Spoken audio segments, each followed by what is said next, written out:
Hi, I'm Michael, and this is my circuit. So the J and Ks are all tied to VCC. On the top here, we have this J and this K. There's a J down here that is tied to VCC, as well as a K on top here, which is tied to VCC. Ground is on the top, and this IC, and power is on the bottom. From our data switches, we're feeding pre and clear, and those are tied high, as shown up here.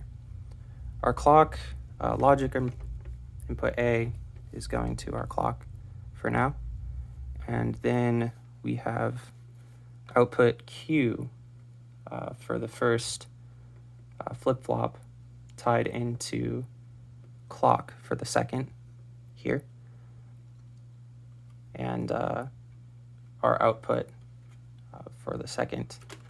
The first here, which is also jumping over to clock, is being recorded by this first LED, and then the second output for the second flip-flop is tied to the second. Now, the thing about this circuit is that it has been operating well sometimes, and other times not so much. So I have experienced difficulties, so we will see what it wants to do this time. Okay, so it's live, and we're just going to cycle A a bunch of times. That's good. That's our first cycle, and that's what it's been doing. I'm going to see if I can get... Okay, there we go.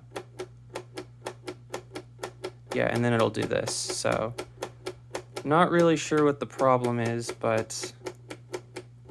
And then it'll decide to count. So not sure why it would do that.